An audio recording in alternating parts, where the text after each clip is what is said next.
এ পর্যায়ে আমাদের সামনে মূল্যবান বয়ান ও নসিহত পেশ করবেন আমাদের সকলের সেরেতাজ উস্তাজুল আসাতিজা, বাংলাদেশের শীর্ষস্থানীয় মুফতি আলেম মেদিন হযরত আল্লাহ মুফতি দিলওয়ার হুসাইন হাফিজাল্লাহ তাআলা রাহ হযরতকে বিনীতভাবে তার বয়ান নসিহত পেশ করেন। আলা রাসূলিল কারীম, আম্মা বা'দ। ফাআউযু বিল্লাহি মিনাশ শাইতানির রাজীম। বিসমিল্লাহির রহমানির রহিম। قد أفلح من زكاها وقد خاب من دساها صدق الله مولانا العظيم। আমরা সকলেই সফলতা চাই, ব্যর্থ হই এ চাহিদা কারণ নেই, হওয়ারও কথা নয়। কিন্তু কোন পথে সফলতা, কোন কাজে সফলতা, সে পথ চিনতে, সে কাজ চয়ন করতে আমাদের ক্ষুদ্র বিবেক অক্ষম। তাই আল্লাহ রাব্বুল আলামিন মেহেরবানি করে জানায় দিলেন সফলতা কোন পথে, সফলতা কোন কাজে। যারা ওহির ধারধারী না, আপন বিবেক নির্ভর, নিজের বিবেক বুদ্ধিকেই সবকিছু মনে করে, এদের তো কারো ধারণা সফলতা অর্থ সম্পদের মধ্যে। তাই রাত দিন এক কিনার করে অর্থ সম্পদ কামাইয়ের পিছনে শ্রম দেয়। আবার কারো ধারণা সফলতা স্বাস্থ্যের মধ্যে, স্বাস্থ্য ঠিক রাখতে পারলেই সফলতা আসে। বিভিন্ন জায়গায় লেখাও দেখা যায় স্বাস্থ্যই সকল সুখের মূল। আবার কারো ধারণা সফলতা ক্ষমতার মধ্যে। একটি ধারণাও সঠিক নয়। যদি সম্পদের মধ্যেই সফলতা নিহিত থাকে, হাজার হাজার কোটি টাকার মালিক আমাদের সামনে আছে, কি পরিমাণ তাদের ব্যর্থ জীবন। আমাদের সাথে পরিচিত ধানমন্ডি 20 কাঠা জায়গার উপরে বাড়ি, কুমিল্লা, চিটাগাং, গাজীপুর বহু জায়গা তার মিল, কারখানা, ইন্ডাস্ট্রিজ, 100 ট্রাকের মালিক। একদিন আমাকে ফোন দিয়ে বলতেছেন, গাড়ি পাঠাচ্ছি, একটু আসেন, আত্মহত্যার অল্প বাকি আছে। ব্যাপার কি? অঢেল টাকার মালিক, সম্পদের মালিক, আত্মহত্যা। এরপরে শুনাইলেন কি কি অবস্থা, কেন আত্মহত্যার অল্প বাকি। সম্পদের তো অভাব নেই, কিন্তু সফলতাও নেই, ব্যর্থ জীবন। তেমনিভাবে স্বাস্থ্য ঠিক রাখতে পারা সফলতা সঠিক নয়। যেমন ধরুন, এখন যদি আপনাদের মসজিদে 2 জন জুতা চোর ধরা পড়ে, একজনের স্বাস্থ্য ভালো, একজনের স্বাস্থ্য খারাপ, বলুন তো কিলঘুষি কে বেশি খাবে? যার স্বাস্থ্য ভালো। যার স্বাস্থ্য খারাপ কোনো রকম বেঁচে আছে, কিলঘুষি দিবেন না, দিতে গেলে অন্তত আপনাদের সম্মানিত খতিব সাহেব, ইমাম সাহেব, কমিটির সম্মানিত সদস্যবৃন্দ, মুরব্বীরা বাধা দিবে। এমনি মারা যাচ্ছে, তোমার কিল খেয়ে মারা গেলে বিপদে পড়বে। তো কিলঘুষি খাওয়া এটা সফলতা না ব্যর্থতা? ব্যর্থতা। এই ব্যর্থতাকে টেনে আনলো স্বাস্থ্য। না হয় অপরাধ তো উভয়জনের সমান, এও জুতা চোর, ও জুতা চোর। একজন কিলঘুষি খায় আর একজন খায় না, স্বাস্থ্যের কারণে। তো স্বাস্থ্য সকল সুখের মূল, কথা তো ঠিক রইল। তেমনিভাবে ক্ষমতা, বাস্তব সফলতা তো হলো কাঙ্ক্ষিত বস্তু হাতে আসার পর স্থায়ীভাবে ধরে রাখতে পারা হলো সফলতা। যেমন নদীতে মাছ মারতে গেলেন, বিরাট এক বোয়াল মাছ পেয়ে আঞ্জা করে ধরে নদীর পাড়ে নিয়ে এসেছেন। মাছ রেখে মনের আনন্দে লাফালাফি, দেখো কত বড় মাছ পেয়ে গেছে। বোয়ালেরও তো চক্ষু আছে, আপনাকে লাফ দিতে দেখে ওরও লাভ দেওয়ার কথা মনে পড়ে গেছে। জোরসোরে এক লাভ মারল, নদীতে পৌঁছে গেল। বলুন তো এটা আপনার সফলতা? ব্যর্থতা। বরং যে মোটেও পায়নি ও এই পরিমাণ আফসোস করবে না যে পরিমাণ আফসোস আপনি করবেন। আসুন ক্ষমতার কাছে। ক্ষমতা যদি পেয়েও যাই, স্থায়ীভাবে ধরে রাখতে পারবো না। হয়তো হায়াত থাকতে ক্ষমতা ছেড়ে আমাকে পালাইতে হবে, অথবা জেলখানায় পৌঁছতে হবে, কিংবা ফাঁসির কাস্টে ঝুলতে হবে। আমাদের ক্ষুদ্র জীবনে তো বহু দেখেছি। অথবা ক্ষমতার মসনদ খালি করে আমাকে কবর দেশে পৌঁছতে হবে। স্থায়ীভাবে ধরে রাখতে পারবো না, এটা তো সফলতা হইল না। তা বোঝা গেছে আমাদের ক্ষুদ্র বিবেক দ্বারা সফলতার পথ চিনা, সফলতার কাজ চয়ন করা সম্ভব নয়। তাই আল্লাহ রাব্বুল আলামিন মেহেরবানি করে আমাদেরকে জানাই দিলেন, বান্দা তোমার ধারণার সফলতার বাইরে, আমদানি করতে হবে বাইরে থেকে। সফলতা বাইরে নয়, তোমার ভিতরে। তোমার ভিতরের আত্মা যদি পরিশুদ্ধ করতে পারো, এটা সফলতা। আত্মা যদি কলুষিত হয়ে পড়ে, এটা ব্যর্থতা। কদ আফলাহা মান যাক্কাহা, আত্মাকে যে বিশুদ্ধ করতে পেরেছে সে সফল কাম। ওয়া কদ খাবা মান দাসসাহা, আর যে আত্মাকে কলুষিত করে ফেলেছে সে ব্যর্থ। এখন বোঝার বিষয়, আত্মা বিশুদ্ধ করা কার নাম? কথাটি বুঝতে হলে খেয়াল করে কয়েকটি কথা শুনে নিতে হবে। সেটা হলো, আল্লাহ রাব্বুল আলামিন আমাদেরকে সৃষ্টি করেছেন 10টি বস্তু দিয়ে, 4টি প্রসিদ্ধ, 6টি অপ্রসিদ্ধ। এই 10টি বস্তুর মধ্যে 5টি আমাদের ভিতরে, 5টি বাইরে। ভিতরের 5টি আগুন, বাতাস, পানি, মাটি। 4 বস্তুর সমন্বয়ে একটি ভাব সৃষ্টি হয়, যাকে বলা হয় নফস। এই 5 বস্তু ভিতরে, 5 বস্তু বাইরে। বাইরের 5 বস্তু কি? বাইরের 5 বস্তু যথাক্রমে রূহ, কলব, সির, খফি ও আখফা। 5 বস্তু বাইরে। বাইরে কোথায়? অনেক উপরে। কত উপরে? আন্দাজ করাও আমাদের পক্ষে কঠিন। যেমন ধরুন, একটু ধারণা দেওয়ার চেষ্টা করছি। আমরা যেখানে বসবাস করি, এই জায়গাটিকে বলা হয় কোররায়ে আরদ, মাটির দেশ। আমাদের জমি মাটির, এখানে বসবাস করি। কোররায়ে আরদের পরিধি প্রায়, আয়তন প্রায় 20 কোটি বর্গ মাইল। এক কোররায়ে আরদের চতুর্দিকে আরেকটি দেশ আছে, জগৎ আছে, যাকে বলে সৌরজগৎ। 8টি গ্রহ, কিছু উপগ্রহ, অসংখ্য ধূমকেতু মিলে সৌরজগৎ গঠিত হয়। কত দূর পর্যন্ত সৌরজগতের এরিয়া? 2 ভাবে বুঝতে পারি। এক হলো, সূর্যের আলো যত দূর পর্যন্ত পৌঁছে তত দূর পর্যন্ত সৌরজগতের এরিয়া। একটি ছোট্ট বাতি, মোমবাতি জ্বালাইলে কয়েক কিলোমিটার দূর থেকে তার আলো দেখা যায়, যদিও এটা এত ছোট। আর আমাদের 20 কোটি বর্গ মাইল আয়তনের পৃথিবী থেকে 13 লক্ষ গুণ বড় এই বিরাট বিশাল আলোর একটা চাকা কত দূর পর্যন্ত আলো পৌঁছবে? এই পুরোটা হলো সৌরজগতের এরিয়া। আর একভাবেও বুঝতে পারি, সেটা হলো, এই যে 8টি গ্রহ, একটি গ্রহ কিন্তু থেমে নেই, ঘুরতেছে, ঘোরাও অনেক গতিতে।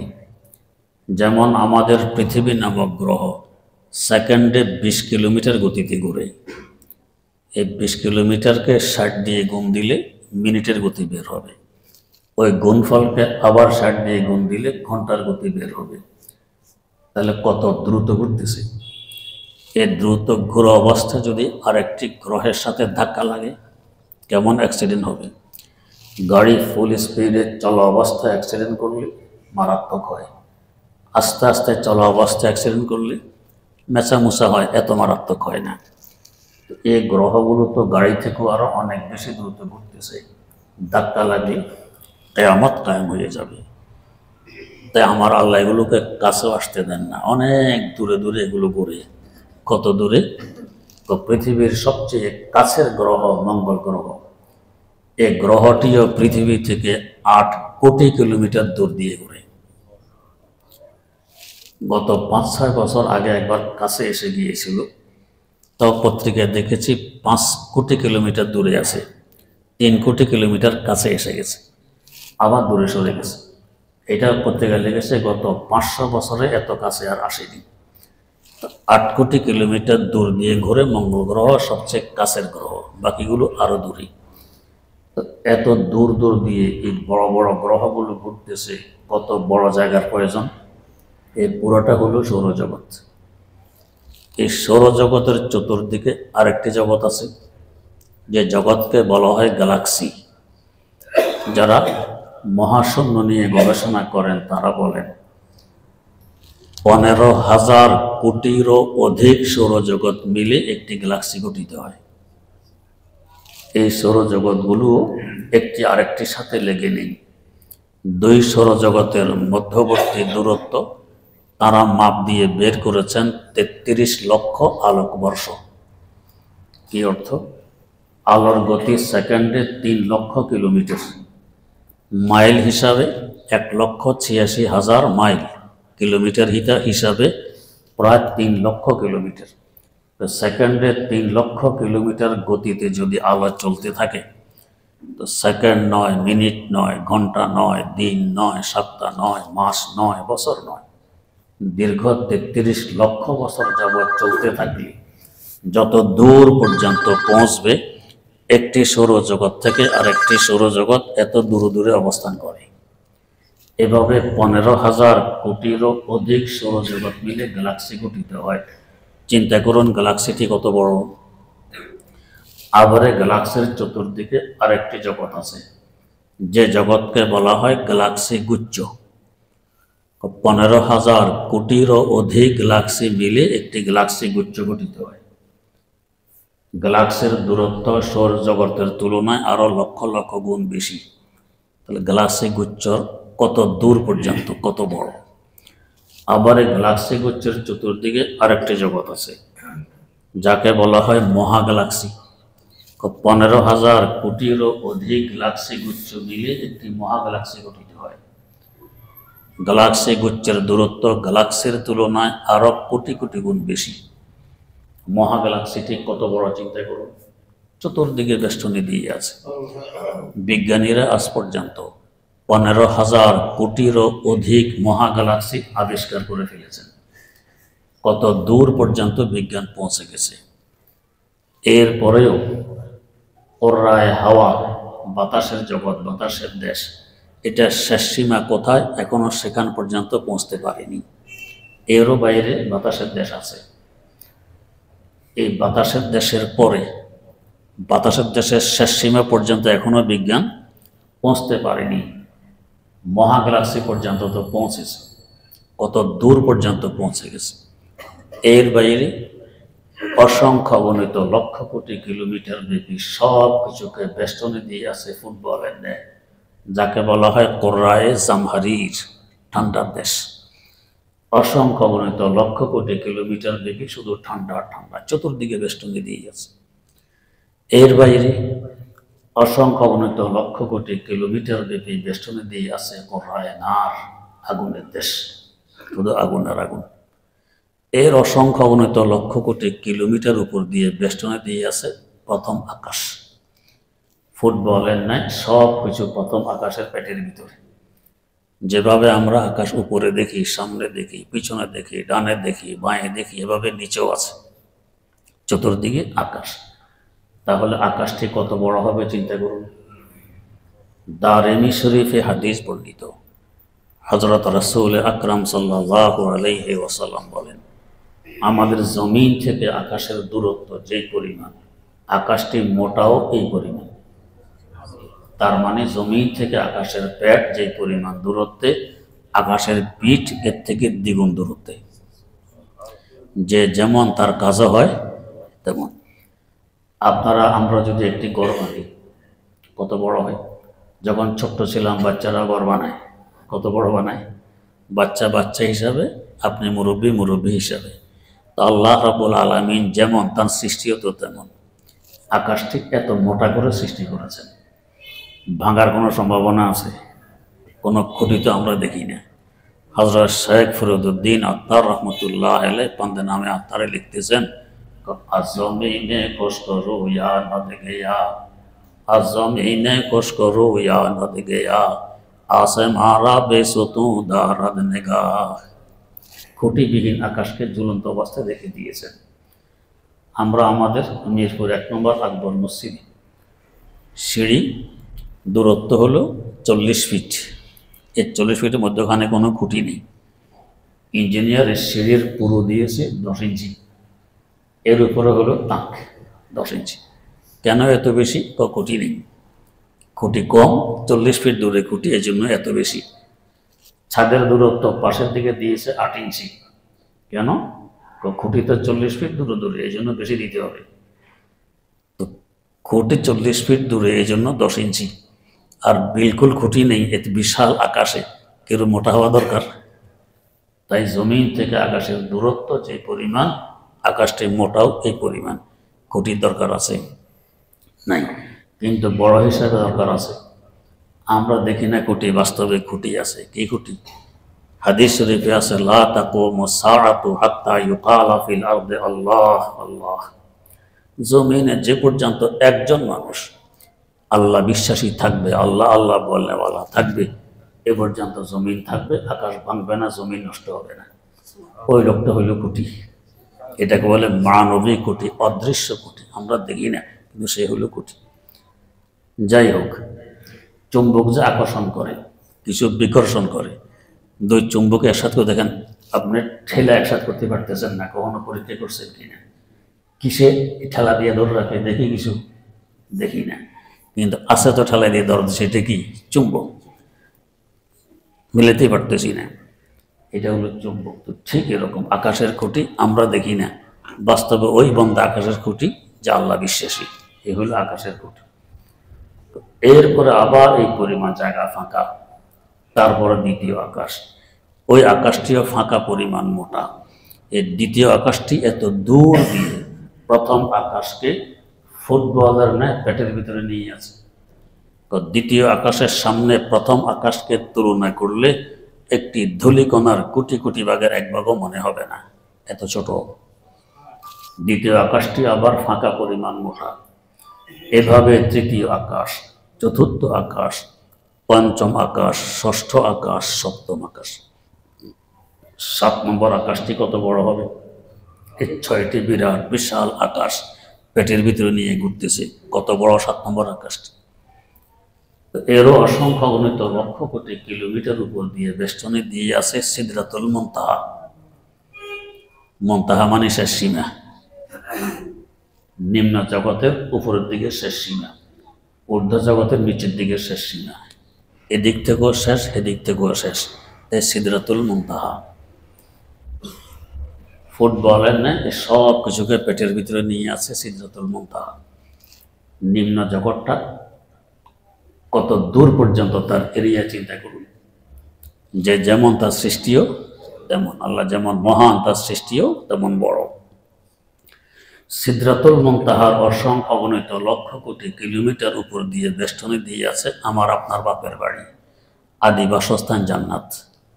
আল্লাহ পাক বলেন, ওয়ালাকাদ রাআহু নাযলাতান উখরা ইনদা সিদরাতিল মুনতাহা ইনদাহা জান্নাতুল মা'ওয়া। সিদরাতুল মুনতাহার কাছে উপরে জান্নাত, সব কিছুকে বেষ্টনী দিয়ে আছে। জান্নাতটি কত বড় হবে? এখান থেকে একটি প্রশ্নের উত্তর পেয়ে যাই। প্রশ্নটি হলো, আলেমদের মুখে আপনারা শুনে থাকেন একটি হাদিস শরীফ, সবচেয়ে নিম্নমানের বেহেশতিকে এ দুনিয়ার সমান কমাস কম 10 দুনিয়া বরাবর জান্নাতে জায়গা দেয়া হবে। প্রশ্ন জায়গায় এত জায়গা পাবে কই? নিম্নমানের জান্নাতিকে যদি 10 দুনিয়ার সমান দেয়, তো আফার ক্লাসের জান্নাত থেকে 10 কোটি দুনিয়া সমান দেয়া লাগবে, এত জায়গা কোথায়? এই যে এত বড় জান্নাত, একটু ধারণা হইল জায়গার টান পড়বে? পড়বে। হাকিমুল ইসলাম আল্লামা কারি তৈয়ব সাহেব রহমতুল্লাহ আলাইহি লেখেন, একবার হযরত জিবরিল আমিন আলাইহিস সালাম আল্লাহ পাকের দরবারে দরখাস্ত পেশ করলেন যে আল্লাহ, নেককার মুমিন বান্দার জন্য জান্নাত সাজিয়ে রেখেছেন, একটু দেখে আসতে মন চায়। কেউ যদি স্টেজ সাজায়, বিলাসবহুল বাড়ি নির্মাণ করে, মানুষ দেখতে যায়, তো জিবরিল আমিনেরও কৌতূহল, আমি একটু দেখে আসি জান্নাতটা কেমন। আল্লাহ রাব্বুল আলামিন অনুমতি দিলেন, ঢুকলেন জান্নাতে। কিভাবে দেখতেছেন? আমাদের দেশের বুড়ো মানুষের লাঠি বল দিয়ে আস্তে আস্তে হাঁটে না, দেখেন না, উঠতেছেন আর দেখতেছেন। তাই উড়াটা কেমন গতিতে? বুখারী শরীফের ব্যাখ্যা গ্রন্থ ফজলুল বারীতে উল্লেখ আছে। একবার তাকে জিজ্ঞেস করা হলো, আপনার গতি কেমন? তো জবাব দিলেন, গতি কেমন কি বুঝবে? একটি ঘটনা বলছি, আন্দাজ করতে পারবে। কি ঘটনা? ঘটনা হলো আল্লাহর পয়গম্বর হযরত ইউসুফ আলা নবিয়িনা ওয়া আলাইহিস সালাতু ওয়াস সালামকে যখন তার ভাইয়েরা কূপে ফেলে দেয়, তখন আমি জিবরাইল ছিলাম সিদরাতুল মুনতাহায়, কত উপরে।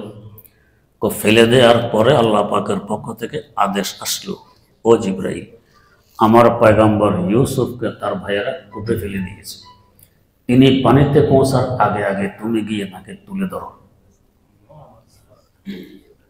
ফেলে দেওয়ার পরে আদেশপ্রাপ্ত হলাম আমি সিদরাতুল মুনতাহায়, সেখান থেকে জমিনের কেনানের কূপে এসে তাকে তুলে ধরেছি, তখনও তার পা মোবারক পানি পর্যন্ত পৌঁছতে পারেনি।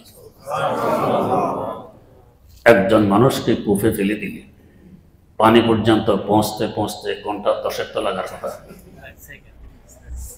ফেলা মাত্র তো ঝোঁক। এর আগে জিবরিল আমিন এসে হাজির, গতিটা কেমন? এই যে তিনি ওহী নিয়ে আসেন, ওহী, ওহী কাকে বলে? ওহীর সংজ্ঞা কি? ওহীর আবেদনিক অর্থ আল ইলামুল খফি, গুপ্ত সংবাদকে বলে ওহী। হাফেজ ইবনুল কাইয়্যিম রাহিমাহুল্লাহ বলেন, শুধু ইলামুল খফি নয়, আল ইলামুল খফি ফিস সরি, যে গুপ্ত সংবাদ দ্রুত আসে, এটাকে বলে ওহী। ইমামুল লুগা রাগিব আসফাহানি রহমতুল্লাহ আলাইহি লেখেন, না, আল ইশারাতুল খফিয়া ফিস সরিয়া, ওই গুপ্ত ইশারা যেটা খুব জলদি আসে এবং জলদি বুঝেও আসে, জলদি আসে এবং জলদি বুঝেও আসে। কেন এত জলদি আসে? যদি ধীরে ধীরে ওহী নিয়ে আসতেন, পথিমধ্যে হয়তো কেউ জিজ্ঞেস করতে, হুজুর কোথায় যান? কোথায়? মদিনা শরীফ। কি কাজ? ওহী পৌঁছাইতে। কি ওহী একটু শুনি তো, শুনাইলেন, এরপরে মন্তব্য, এভাবে হলে না ভালো হইত, এই কথাটা না থাকলে ভালো হইত, ওইটা একটু যোগ দিলে ভালো হইত। সংযোজন বিয়োজনের সম্ভাবনা ছিল। গতি এত দ্রুত, হুজুরের হওয়া বলার আগে কয়েক কোটি কিলোমিটার আগে চলে গেছেন জিবরিল আমিন, সংযোজন বিয়োজনের সম্ভাবনা আছে? নেই। তেমনিভাবে বুঝেনও তাড়াতাড়ি। শায়খ আকবর ইবনুল আরবি রহমতুল্লাহ আলাইহি লেখেন, ওহী রাসূল আকরাম সাল্লাল্লাহু আলাইহি ওয়াসাল্লামের কানে পড়া মাত্র এর অনুবাদ কি, ব্যাখ্যা কি, বিশ্লেষণ কি, তাফসির কি, কি কি হুকুম এর থেকে বেরিয়ে আসে, একসাথে সব হুজুরে বুঝে চলে আসে। বুঝেও আসে তাড়াতাড়ি, ওহী আসো তাড়াতাড়ি। জিবরিল আমিনের গতি। আর এত গতি হবেই না বা কেন? আমরা উড়ে আন্তর্জাতিক ফ্লাইটে, 2খানা পাখা দিয়ে ওড়ে। কত বড় পাখা? হয়তো 100 হাত লম্বা হবে, 30 হাত চৌড়া হবে। 100 বাই 30 হাত 2খানা পাখা দিয়ে ওড়ে ঘন্টায় 1 থেকে 1,500 কিলোমিটার গতিতে। আর হযরত জিবরিল আমিন ওড়েন কত বড় পাখা দিয়ে? মুসনাদে আহমদ বিন হাম্বল একটি হাদিসের বিশাল কিতাব 52 খণ্ডে ছেপেছে। এই কিতাবে একটি হাদিস উল্লেখ আছে, তাফসিরে ইবনে কাসিরও উল্লেখ আছে, যে একদিন রাসূল আকরাম সাল্লাল্লাহু আলাইহি ওয়াসাল্লাম বললেন, জিবরাইল, আপনি তো মানুষের আকার আকৃতি নিয়ে আমার কাছে ওহী পৌঁছাইতে আসেন, আসলে আপনি কত বড়? আসল আকৃতিতে, আসল আকারে একটু দেখতে চাই। তিনি বললেন, তাহলে আপনি পূর্ব আকাশের দিকে তাকিয়ে থাকুন, আমি চেষ্টা করছি দেখা দেয়ার। এ বলে দরবারের নবুয়ত থেকে বিদায় গ্রহণ করলেন। রাসূলুল্লাহ সাল্লাল্লাহু আলাইহি ওয়াসাল্লাম পূর্ব আকাশের দিকে তাকিয়ে বসে রইলেন। দেখতেছেন আকাশ থেকে কালো রঙের একটি পর্দা নিচের দিকে নামতেছে। নামতে নামতে নামতে নামতে জমিনে এসে ঠেকলো, উপরের দিক খালি হলো না।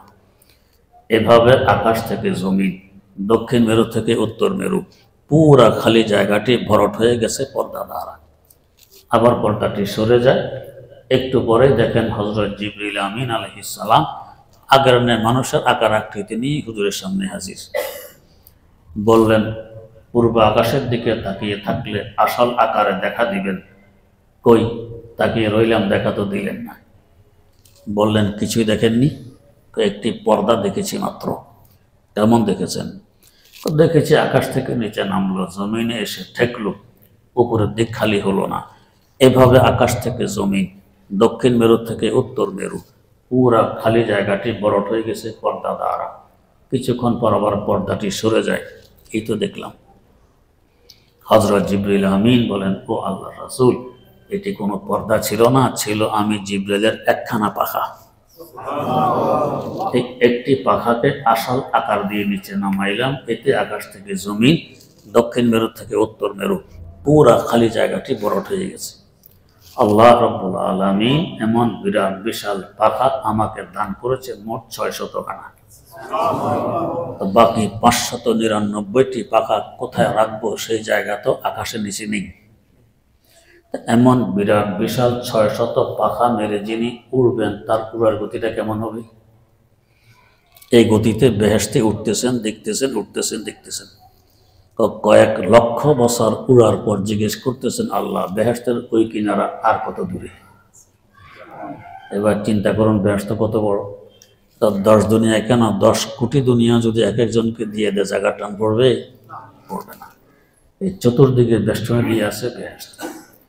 এর অসংখ্য গণিত লক্ষ কোটি কিলোমিটার উপর দিয়ে বেষ্টনে দিয়ে আছে কুরসি। আল্লাহ পাক বলেন, ওয়াসিআ কুরসিয়ুহুস সামাওয়াতি ওয়াল আরদ। সকল আকাশ এবং জমিনকে বেষ্টনে দিয়ে আছে কুরসি। এর অসংখ্য গণিত লক্ষ কোটি কিলোমিটার উপর দিয়ে বেষ্টনে দিয়ে আছে আরশ। আরশ মানে সিংহাসন। কত বড় হবে আরশ চিন্তা করুন। যার সিংহাসন এত বড়, তিনি কেমন মহান। আরশে মুআল্লার উপরে লেখা আছে হাদিসে কুদসি, গালাবাত রহমতি গজবি। আমার রহমত আমার গজব থেকে অনেক বেশি। তার মানে চতুর্দিকে রহমতের বেষ্টনী।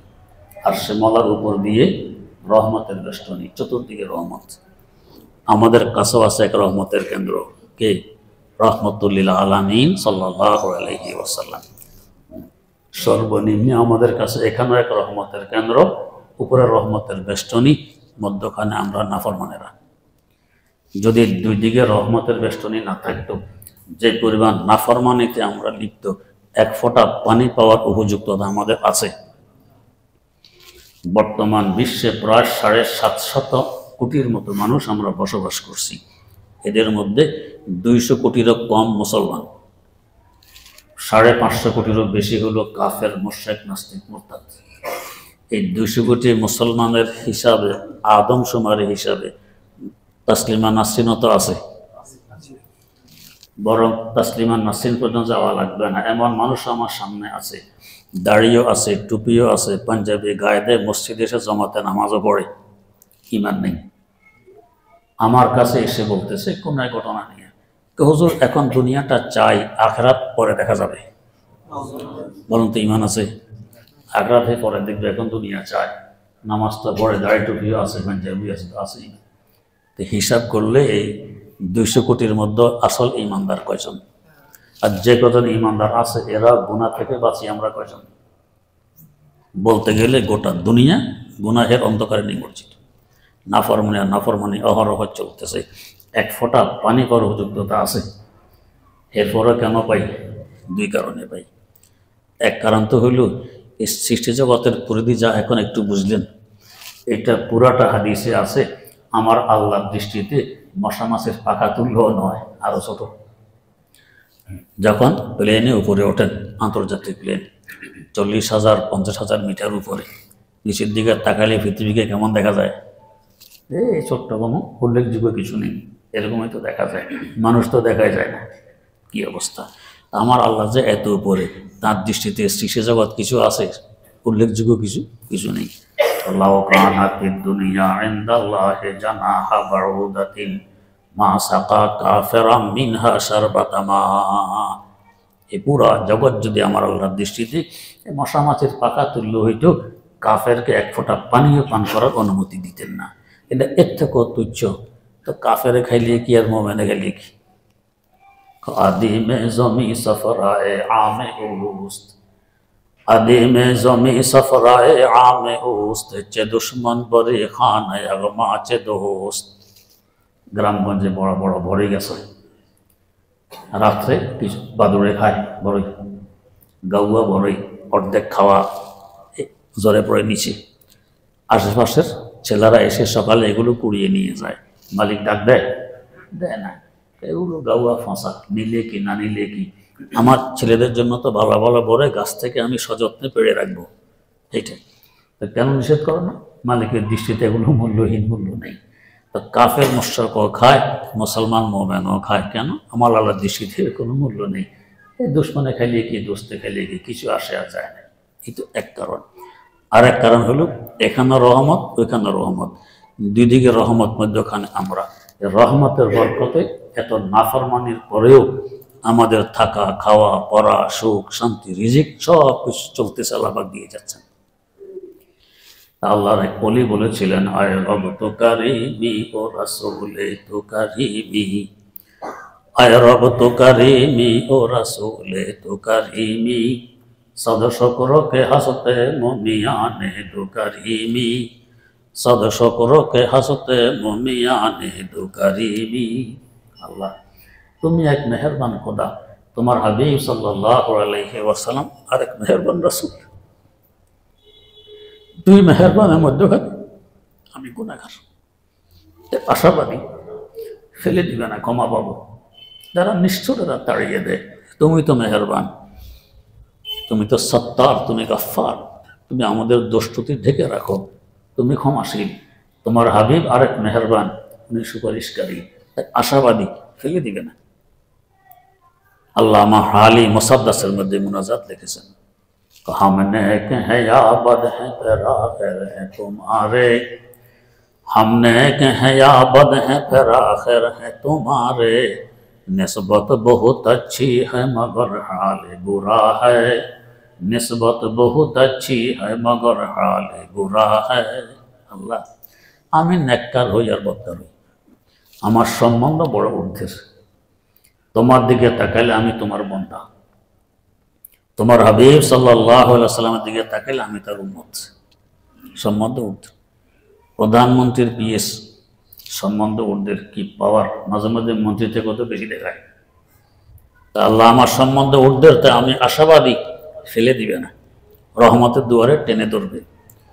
তো উপরে রহমতের বেষ্টনী, যেখানে রহমতের বেষ্টনী, নূরের দেশ, রহমতের এলাকা, ওইখানে বসবাস করে আমাদের বাইরের পাঁচ বস্তু, আমাদের রূহ, আমাদের কলব, আমাদের সির, আমাদের খফি, আমাদের আখফা, এই পাঁচ বস্তু বাস করে ওইখানে।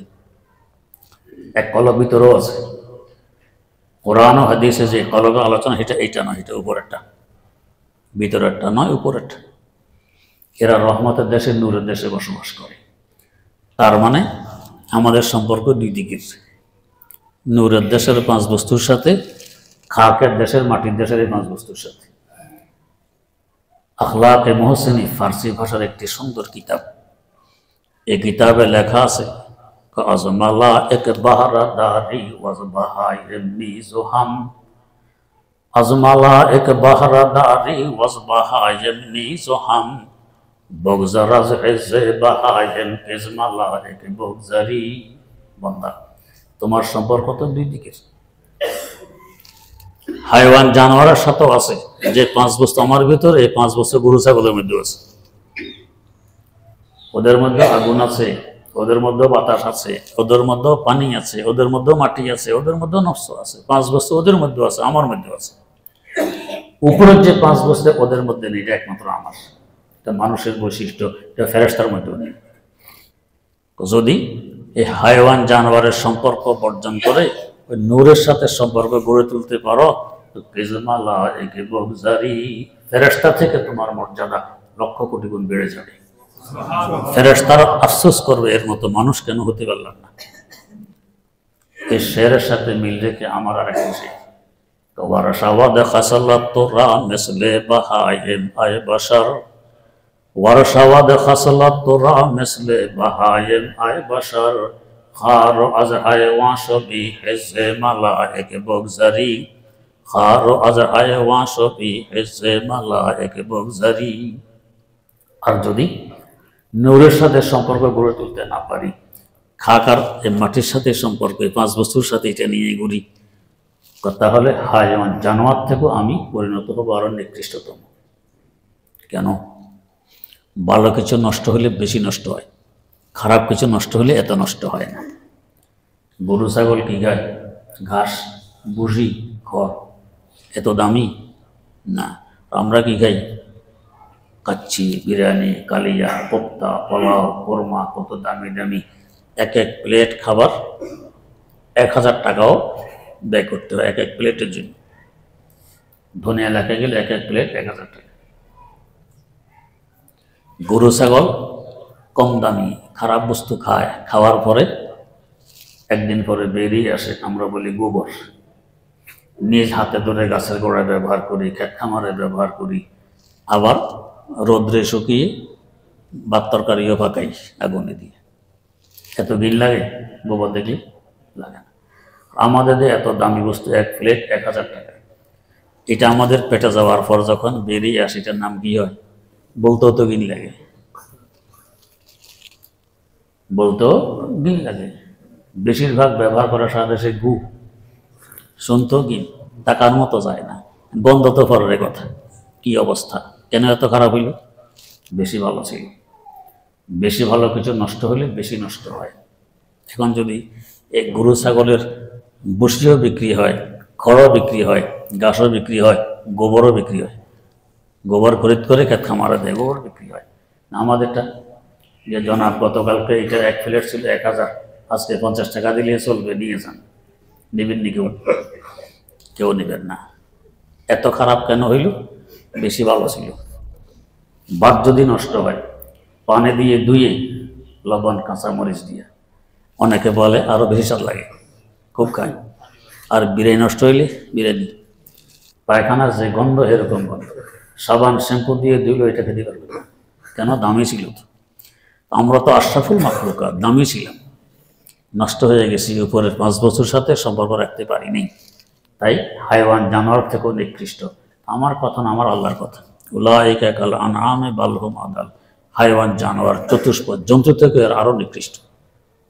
কেন? নূরের সম্পর্ক ছেড়ে দিয়েছি। এই উপরের 5 বস্তুর সাথে যদি নিচের 5 বস্তুকে সম্পর্ক করাই দিতে পারি, যোগাযোগ করাই দিতে পারি, তো ওই উপরের নূর এবং রহমত এখানে এসে প্রভাব বিস্তার করে। তখন আমার এই 5 বস্তু নূরই হয়, আমার এই 5 বস্তু রহমতের হয়। এটাকে বলে আত্মা বিশুদ্ধ হওয়া। আর যদি উপরে 5 বস্তু উপরে, নিচের 5 বস্তু নিচে, কোনো সম্পর্ক নেই, এখন আমার এই ভিতরে 5 বস্তু নূরই হতে পারেনি, রহমতের হতে পারেনি। এটা হলো আত্মা কলুষিত হওয়া। আত্মা কলুষিত।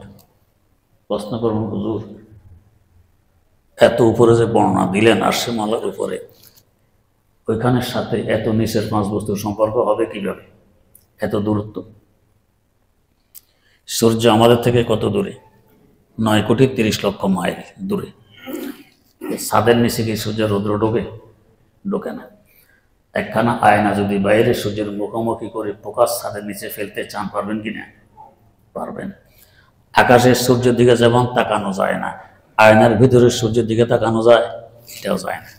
ওইটার যে প্রভাব, এটারও সেই প্রভাব। ছাদের নিচে চলে আসছে তার রৌদ্র, তার ফোকাস। এই আয়নার সাথে মুখোমুখি করে আরেক আয়না দিয়ে আরো দূরে নিতে পারবেন কিনা? পারবেন। এভাবে লক্ষ কোটি আয়নাকে মুখোমুখি করতে করতে লক্ষ কোটি কিলোমিটার দূর পর্যন্ত সূর্যের প্রকাশ নিয়ে যাওয়া সম্ভব? সম্ভব।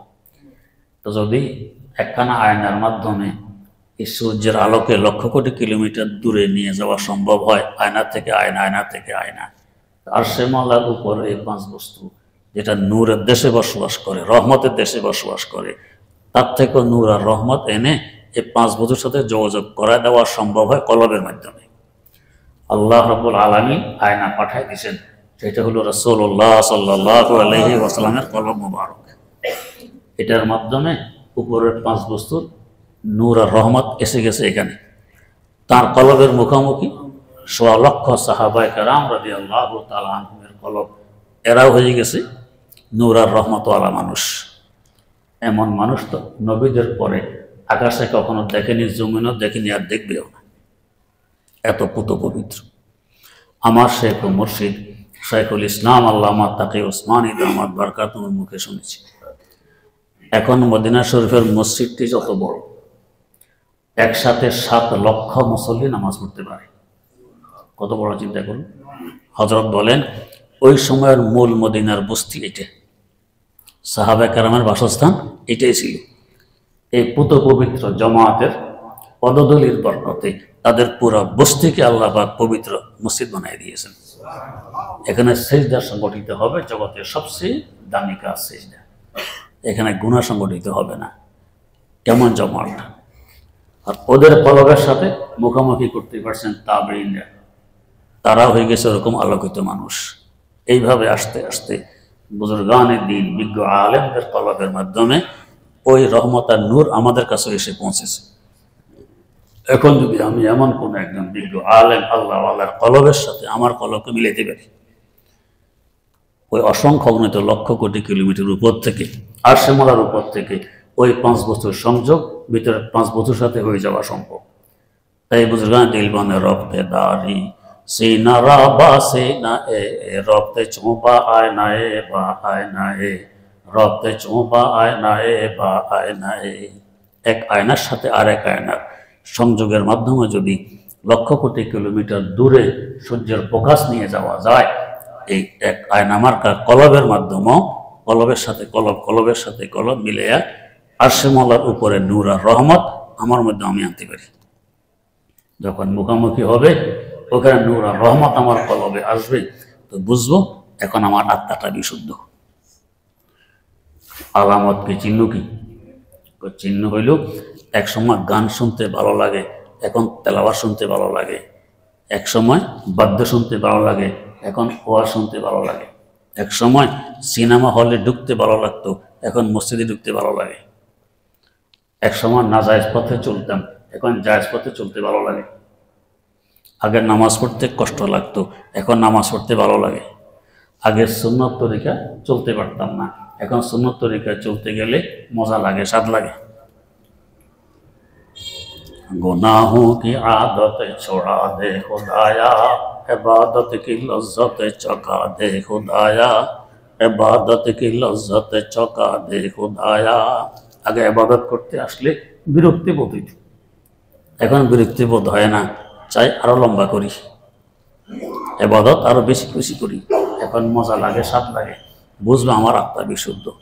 আর যদি দেখে তার বিপরীত, না নামাজ ভালো লাগে না, মসজিদ ভালো লাগে না, কোরআন শরীফ ভালো লাগে না, আলেম ওলামা ভালো লাগে না, সুন্নত ভালো লাগে না, বুঝলো এখন আত্মা কলুষিত, সে ব্যর্থ। قد أفلح من زكاها وقد خاب من دساها। আত্মাকে যে উপরের 5 বস্তুর সাথে যোগাযোগ করাই রহমতওয়ালা নূরওয়ালা বানাইতে পারছে, এটা হলো আত্মা বিশুদ্ধ, সে সফল কাম। আর যদি উপরের 5 বস্তুর সাথে যোগাযোগ করাইতে না পারে, সে হলো ব্যর্থ। এর ব্যর্থতা দুনিয়াতেও, এর ব্যর্থতা আখিরাতেও। একটু আগে যে আমার অত্যন্ত স্নেহাস্পদ যারা মাওলানা মুফতি মাসুম বিল্লাহ সাহেব বলেছেন, আমরা তো সকলে জান্নাতের প্রত্যাশী, কিন্তু আত্মা বিশুদ্ধ না হইলে জান্নাতে যাওয়া কঠিন। আত্মা বিশুদ্ধ না হইলে অন্তর আর দেহ বিশুদ্ধ হয় না। ভিতর যদি রোগ মুক্ত থাকে, এক সময় আপনি সুস্থ হবেন। ভিতরের রোগ, বাইরে আপনার দেহ যতই সুন্দর গঠন হোক না কেন, এটা টিকবে? এটা টিকবে না। আত্মা যদি বিশুদ্ধ হয় উপর দিকে দেহ বিশুদ্ধ হবে, উপরে দেহ বিশুদ্ধ হবে। গন্ধম আজ গন্ধম বড় ইয়াদে যাও যে যাও আজম কাফাতে আমল গাফেল মশো। অনেকে দোকা খায়, কয় কি নামাজ পড়লে, নামাজ না পড়লে না পড়ছি আর কি, আমার আত্মা ঠিক আছে। নামাজ পড়ে না, আত্মা ঠিক আছে। তো তার আত্মা তাকে মসজিদে আনতে পারে নামাজ পড়াইতে, ব্যস্ত নিতে পারবে কেমনি? যে আত্মা নামাজে আনতে পারে না ব্যস্তে কিভাবে নিবে? তোকে ঠিক হলো না বেঠিক হইল? হ্যাঁ, আত্মা ঠিক আছে। আপনার খেতে পাট গাছ উঠছে, পাট গাছ, আপনি 1000 বার কসম খেয়ে বলতেছেন না আমি তো ডাটার বিচি বুনেছিলেন, জীবনে কেউ বিশ্বাস করবে? ডাটার বিচি বুনলে তো ডাটা উঠতো, পাট গাছ উঠতো কেন? বোঝা গেছে মাটির নিচে কি পাটের বিচি। আমার আত্মা যদি বিশুদ্ধ হয় উপর দিয়েও বিশুদ্ধ আমল দেখা দিবে, সুন্নত দেখা দিবে, নামাজ দেখা দিবে, রোজা দেখা দিবে, এগুলো দেখা দিবে। এগুলোর ধারে কাছে নাই, আত্মা ঠিক আছে, এটা মিথ্যা কথা, এটা নেফা। গন্ধম আজ গন্ধম বড় যাতে যাও সে যাও আজমা কাফাতে আমল গাফেল মশো। আত্মা বিশুদ্ধ হইলে নেকামল উপর দিয়া দেখা দিবে। উপরের নেকামল দেখা না দিলে বুঝতে হবে আত্মা বিশুদ্ধ হয়নি, এখনো কলুষিত রয়ে গেছে। আলহামদুলিল্লাহ, যে সিলসিলা আপনারা শুরু করেছেন ইসলাহি মজলিস বড়ই গুরুত্বপূর্ণ। আমাদের দেশে আমরা ইসলাম এবং নেকামল এভাবে পেয়েছি। আগের যুগে বুজুর্গানে দিনের খানকা ছিল, ইসলাহি মজলিস হইত, এগুলোর মাধ্যমে আমরা দিন পেয়েছি, ইসলাম পেয়েছি। ওনারা এই মেহনত না করলে আমরা এগুলো পেতাম না। তো আলহামদুলিল্লাহ সেই সুন্নত হিসাবে এখানে মজলিস শুরু হয়েছে, গুরুত্ব দিয়ে আমরা মজলিসে আসার চেষ্টা করি, সাথী সঙ্গীদেরকে নিয়ে আসার চেষ্টা করি। ইনশাআল্লাহ একসময় আমাদের আত্মাও বিশুদ্ধ হবে। আত্মা বিশুদ্ধ হলে জান্নাতে সহজে পৌঁছা সম্ভব। আল্লাহ রাব্বুল আলামিন আমাদেরকে তৌফিক দান করুন। সুবহানাল্লাহি ওয়া বিহামদিহি।